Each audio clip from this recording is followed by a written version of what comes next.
да се пополни четливо.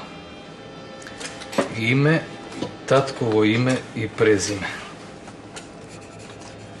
Михаил Александрович Шолохов. Да. Датум и место на раѓање.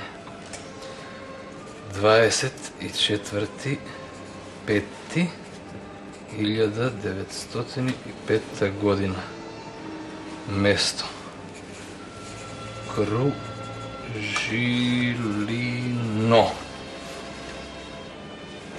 Виошенская станица.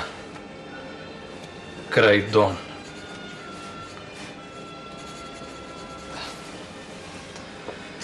Занимање.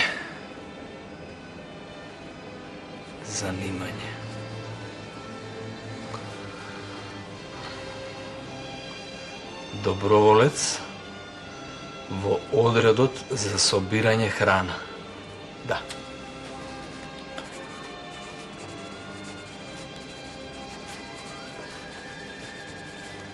Собирање храна. Образование. 2, 3, 4. 4 класа гимназија. Член на РКСМ. Да.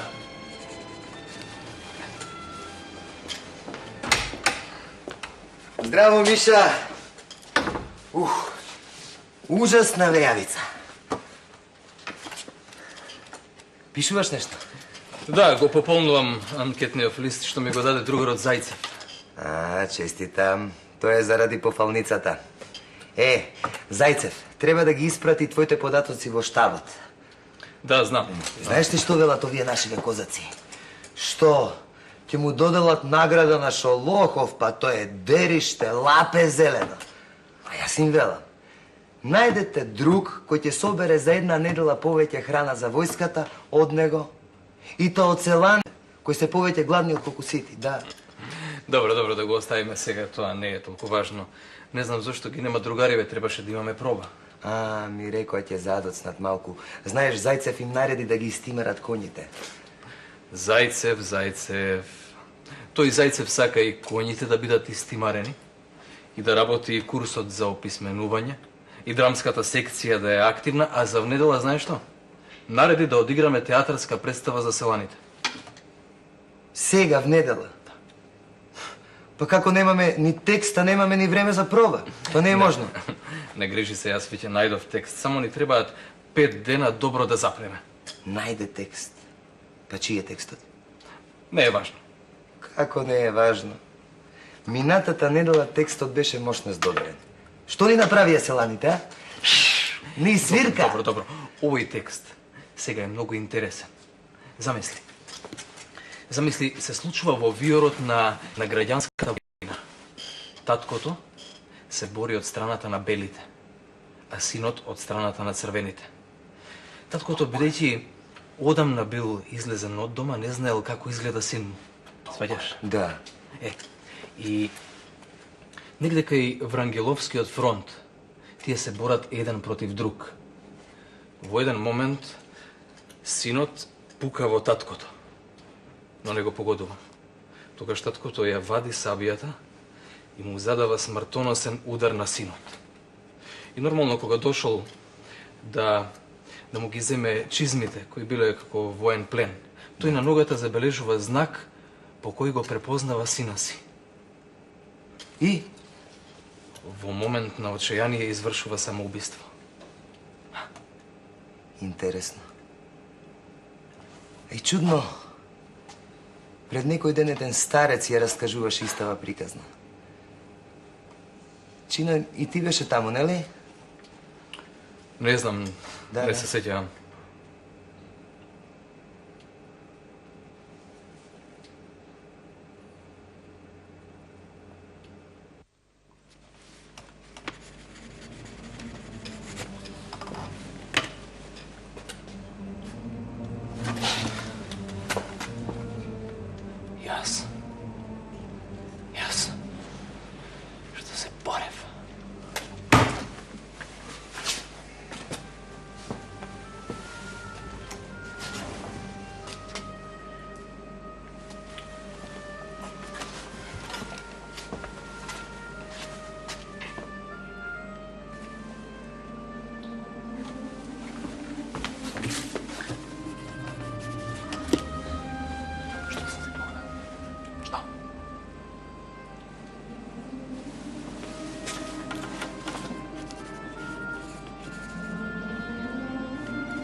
Андруша?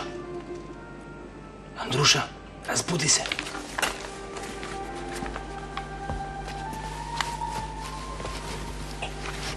Андруша, разбуди се, ей.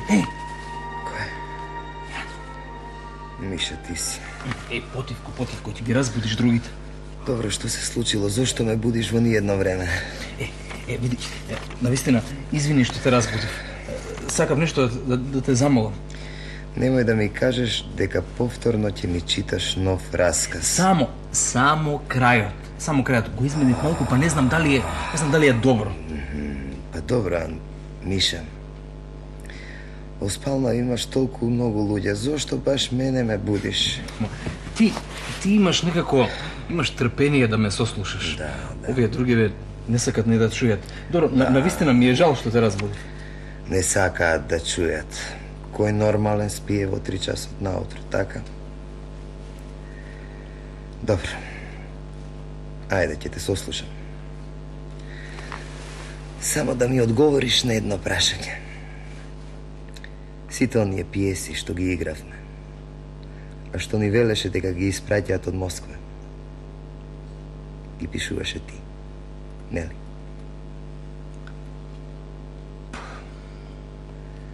Молчиш, значи вистина е. Миша, па што ќе ти се тие работи, а? Не знам кога ќе заврши се во ова. Сакам додам во Москва да се запишам на факултет. Сакам да станам писател. Писател? Писател. Така лесно се станувало писател.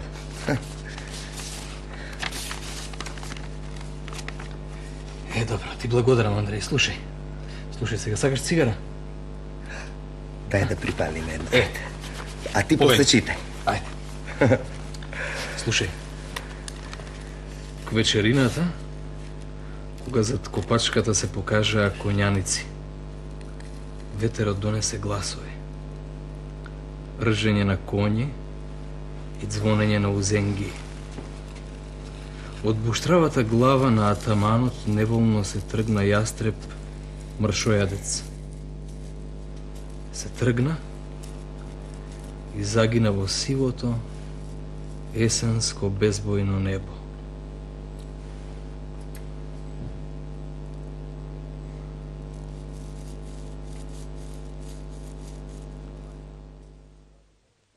Ова е таа степа. Тоа е светот на Шолоховите книги. Тоа е светот насликан од него, а сега веќе познат на милиони луѓе. Колку сме поблиску до реката Дон, толку наидуваме на се повеќе населени места. По граѓанската војна младиот Шолохов го напушти овој крај и отпатува во Москва со намера да се запише на факултет. Ве молам, другари, не туркајте се. Има работа за сите. Кој е наред? Јас сум другар. Седнете.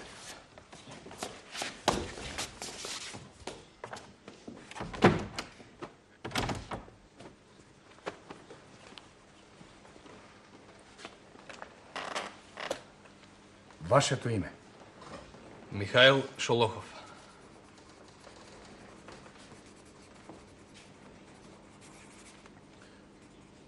Што сте по занимање? Молам? Мислам, дали имате некој занает? И што сте работеле досега? За време на војната бев инспектор за снабдување храна во местото Каргинско. Бев во чета на доброволци. Те разбирам, момче, те разбирам. Но тоа било за време на војната. А сега такви чети нема. Добро, што би работел овде во Москва? Мислам, се би можел да работам. А би сакал да се запишам на факултет. Во ред.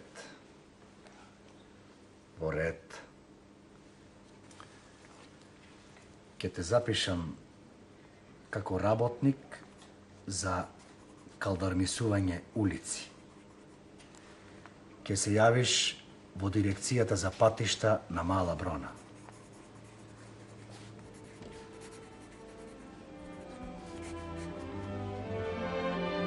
Слободен си. Следниот!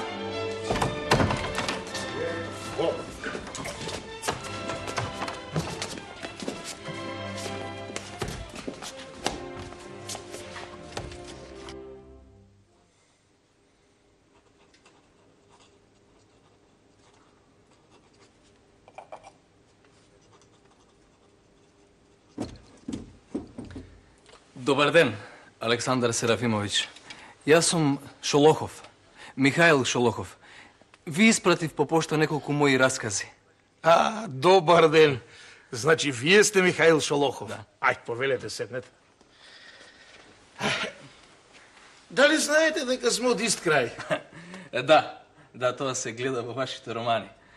Затоа и си дадов слобода да ви се јавам, да ви испратам неколку мои раскази. Се надевам, не ви одзедов многу време. Напротив, со задоволство ги прочитав. Ме подсетија на детството, на степата, на Дон. А впрочем, јас толку малку знам за вас. Кажувајте, каде живеете, што работите? Знаете, јас сум веќе 3 години во Москва. Во 1922 година сакав да се запишам на факултет. Меѓутоа не ме примија, велат не сум бил вработен. Во 1923 година почнав да се занимавам со пишување. И првиот расказ ми беше објавен во весникот Јуношескаја правда. Да. А пред некое време ми објавија уште еден расказ во Маладој ленинист. Го прочитав тој расказ. И на вистина ми се допадна. А и овие што ми ги пративте ги прочитав. Многу убави раскази. Презедов некои чекори да ги објавам во издавачката куќа Нова е Москва. Не знам, да не е се уште рано. Не е рано. А на што работите сега? Видете, почнав да пишувам роман со наслов Тивкиот Дон.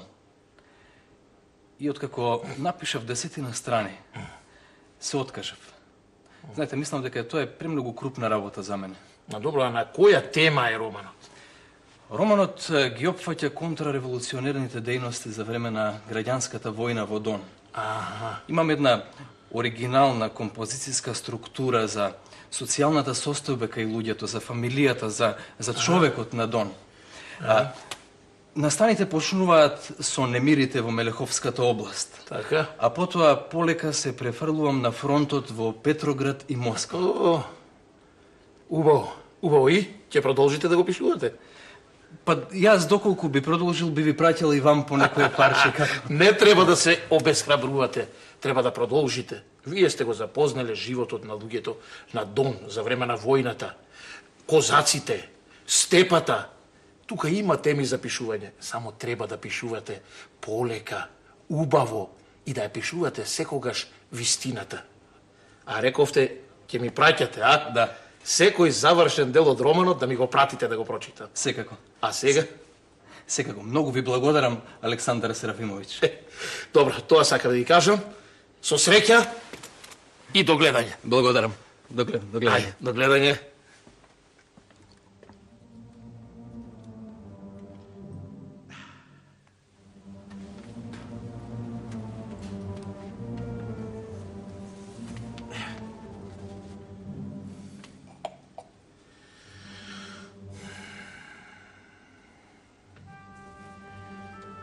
Предговор за донските раскази на Михаил Шолохов.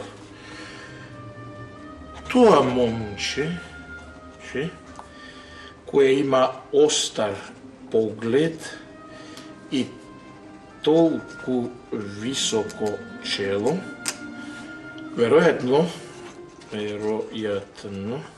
никогаш не ќе може да биде рамнодушен наблюдувач на природата и животот.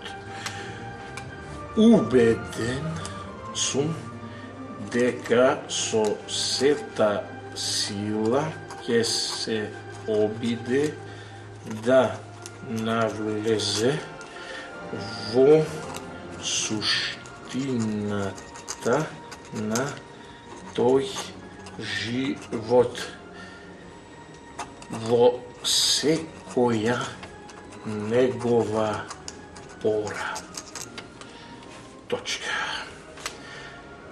Впрочем, потврда за моиве зборови се и неговите први раскази. Точка.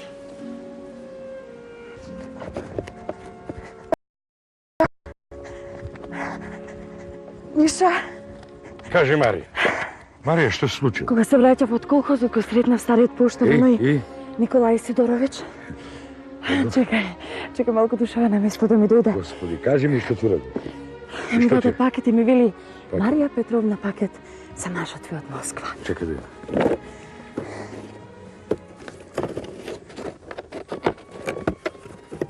Марија, погледни. Книга. Моја книга, Марија. Првата моја книга. Погледни. Донски раскази. Значи успеавме, Миша? Марија, успеавме. Ова е само почеток. За да успееме треба уште многу книги. Разбираш? Миша, мислам дека многу сгрешивме што ја напуштивме Москва и дојдовме овде во Вјошенское. Мислам дека сега после оваа книга ќе имаш поинаков третман во литературните кругови, а не мислиш ли дека е полесно да се вратиме? Знам, живеевме тешко, немавме услови, но сега ќе биде сосем поинако, впрочем, и самиот знаеш. Нема повеќе да се враќаме од село и нема никош да го напуштам Дон. Знаеш, Марија, некако ми е многу полесно да пишувам вака кога сум во близина на материјалот. Тоа е во непосредна близина на моите херои. Знаеш, имам можност секојдневно да се дружам со нив, да ги наблюдувам, а тие да ме инспирираат. Па добро, мислев дека е полесно во Москва да ги објавуваш твоите работи, а вака си далеко од издавачите. Не, Марија, нема да се вратиме. Само треба сериозно да размислам кој да биде издавачот на мојот нов роман Тивкиот дом. Првиот дел е веќе готов. А не мислиш ли дека треба нешто да промениш во твојот нов роман? Па види, но ние што им го прочитав, вела дека им се допаѓа, барем така рекоа. Само некои други ми замеруваат дека премногу го идеализирам животот на козаците и дека не се држам по идејната основа на така наречениот идеален рецепт на соцреализмот. Јас не се согласувам со нив. А единствено што можам да забележам тоа е насловот. Тивкиот дон. Прости, мили, но непријатно ми звучи. Тивкиот дон, тој е добар наслов. Добар и ќе остане. Знаеш, ракописот ќе му го пратам на Александар Серафимовиќ. Тој неодамна стана уредник на списанието Октјабр. Знаеш дека ми помогна за првата книга. Може би и сега ќе помогне.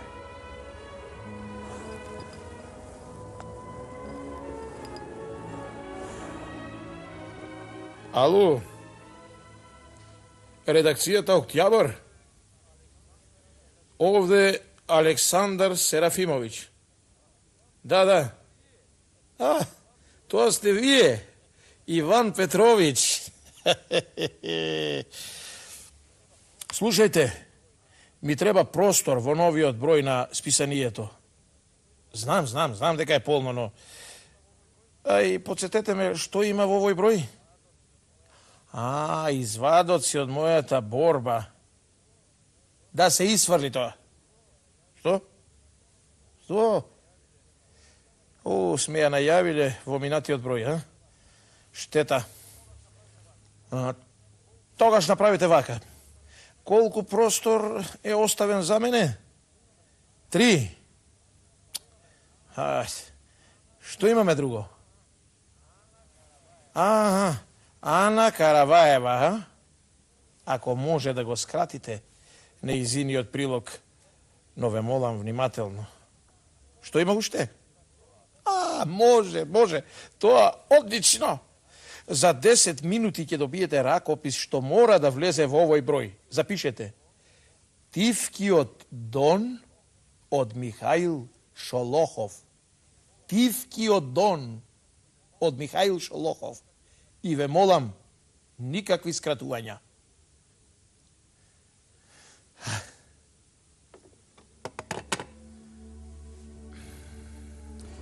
Александар Серафимович, ви толку добро сторивте за мене, што јас сум ви бескрајно благодарен.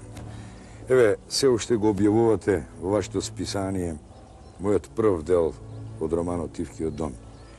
А јас веќе го завршив и вториот дел и верувајте ми, наместо да чувствувам прекрасна среќа, јас чувствувам голема болка во душата. Навистина, веста многу брзо се прошири. Тоа дека вие не сте автор на романот Тивкиот Дон. Пред неколку дена кај мене дојде еден висок човек така, со руса брада. Голушев? Да, Голушев. Не ми се верува да е тој авторот на романот Тивкиот Дон. Може би човекот е талентиран. Добар И човек. јас, и многу мои колеги, и ваши колеги, навистина не веруваат дека може да напише Тивкиот Дон. Да, ама затоа се направи многумина други да не веруваат дека јас сум авторот на Тивкиот Дон. И најголемата несреќа е во тоа што Голушев своите патеписи од нашиот крај ги објави под заедничкиот наслов Тивкиот Дон. И во миг ја опиша политичката ситуација од почетокот на 1917 година, а тоа на противниците им дава за поголемо право. И просто сега не знам што да правам, Александар Серафимович. Знаете, ми издодеа да бидам веќе крадец. На крајот на криштата ќе се откажам од романот и ќе престанам со пишувањето. Не, тоа не би требало да го сторите. Оти ќе речат додека се хранеше со идеите на Голоушев пишуваше. А сега, од кога му пресушија идеите на Голоушев, престана да пишува. Напротив, треба да продолжите да пишувате. Може би сте го право.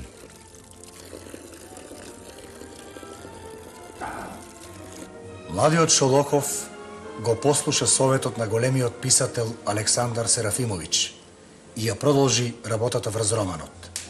Обвиненијата полека стивнаа, но нов бран на возбуда донесе есента во 1932 година, кога излезе третиот дел од романот Тихиот Дон и првиот дел од романот Разорана целина. Марија, готова си со пакувањето? Готова сум да приготвам малку храна. Нема потреба.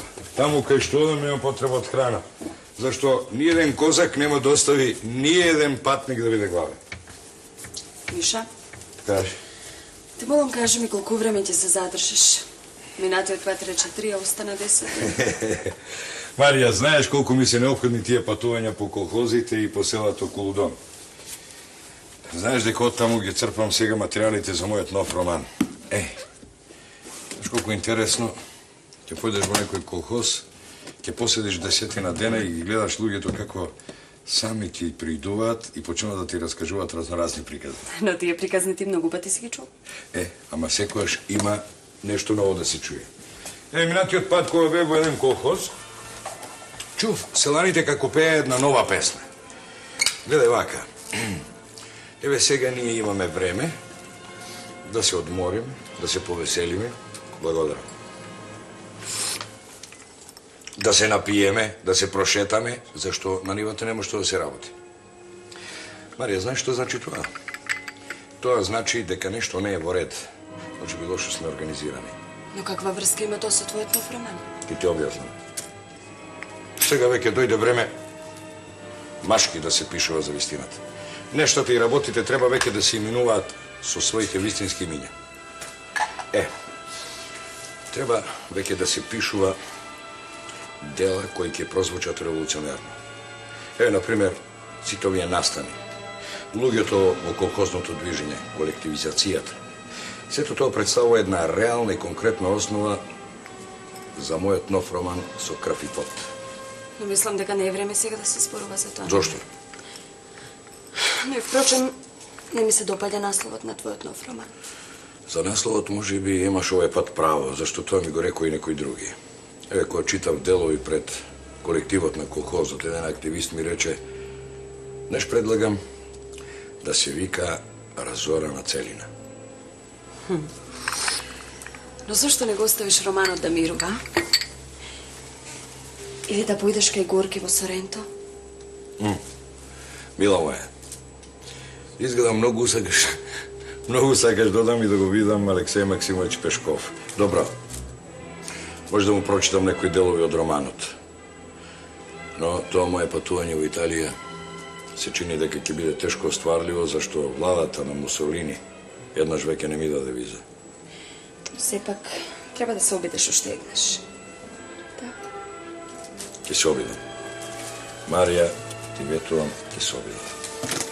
А до тогаш ќе продолжам да работам на романот. Разорена целина. Убаво звучи.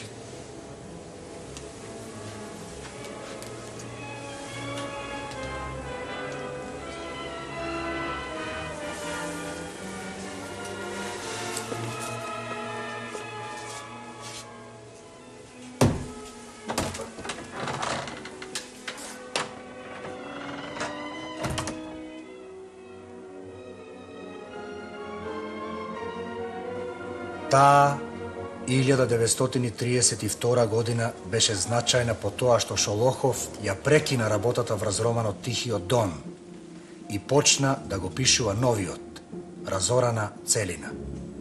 Тихиот Дон го заврши во 1940, а Разорана целина повторно го остави, за да облече униформа и да појде на фронт. Смоленск, 1942 година. Драги мои американски колеги, долго време бев раздвоен од моето семејство. Мајка ми загина во еден авионски напад, кога гранатата директно ја погодила нејзината куќа. Син ми тешко се разболе, а јас не можев никако да му помогнем. Но на крај од краиштата, тоа е лична трагедија на секој од нас. Но тие лични трагедии е составена за едничката, општата трагедија која донесува војната.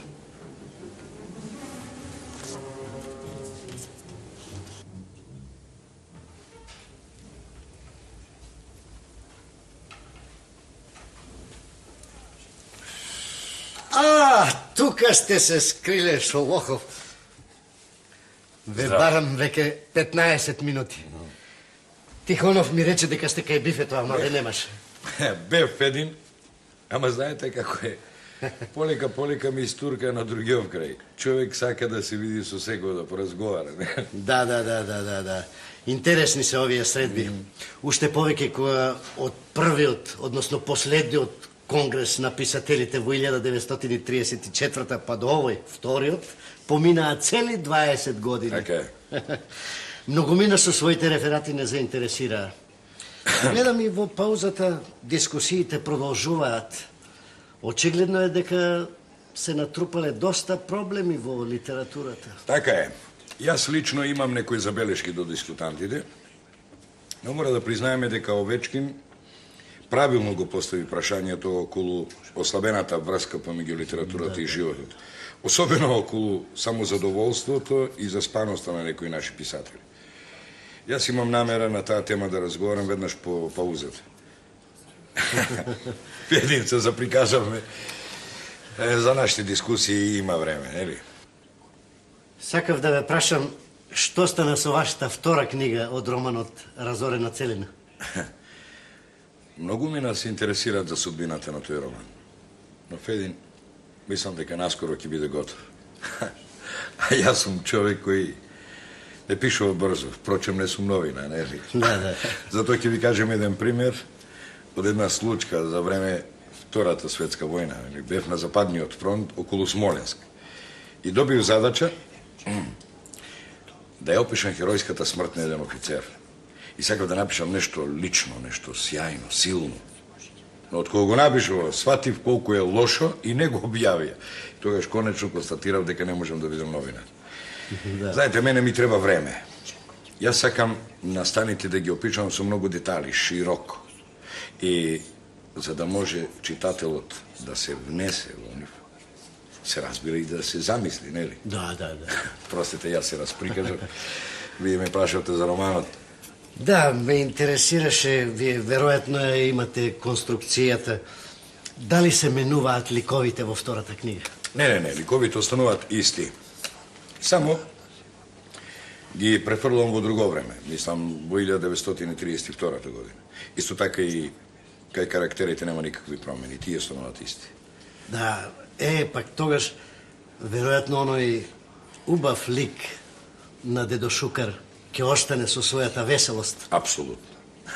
Тој останува ист и поглавном главната тројка останува иста на чело со Давидов, нели? Реонските раководители секако ќе станат поумни, Да. Пловцев и Тимофеј ќе станат членови на една помала банда.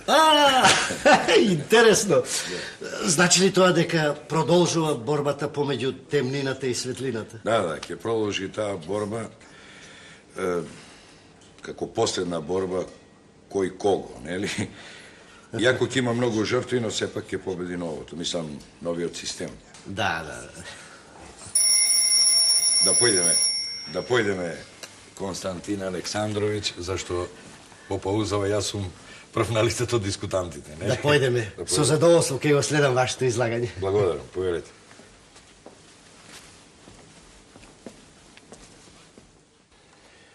Факт е дека последниве години кај нас опадна квалитетот на литературата. Тоа е зашто некои наши писатели немаат веќе за што да пишуваат.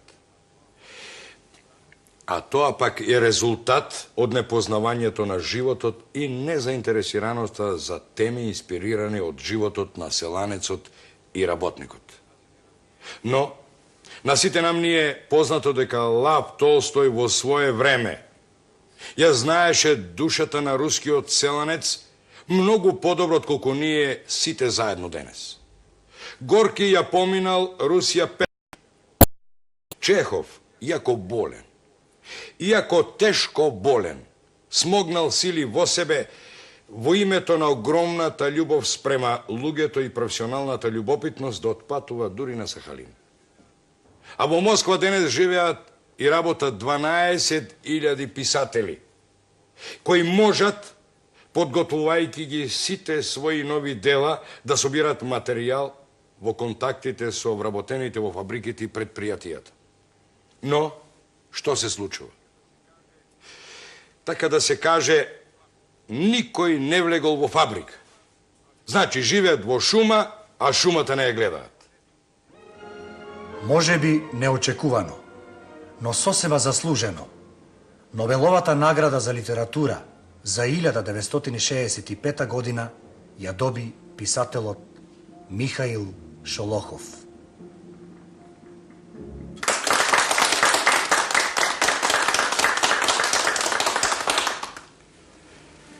Мојата писателска должност беше и ќе остане секогаш на читателот да му се говори честно, на луѓето да им се кажува вистината, да се поттикнува кон вербата во иднината за кои сами луѓето треба да се борат. Да станам борец за мир во целиот свет, да ги воспитувам сите луѓе со моите зборови, докаде тие зборови ќе допрат. да ги обединам во нивната вистинска и благородна мисла и стремеж кон прогрес. Уметноста има огромна сила на влијание врз умот и срцето на човекот. Вистински уметник може да се нарече само оној кој ги убравува својата сила и талент кон градењето на прекрасното во душата на човекот за доброто на човештвото.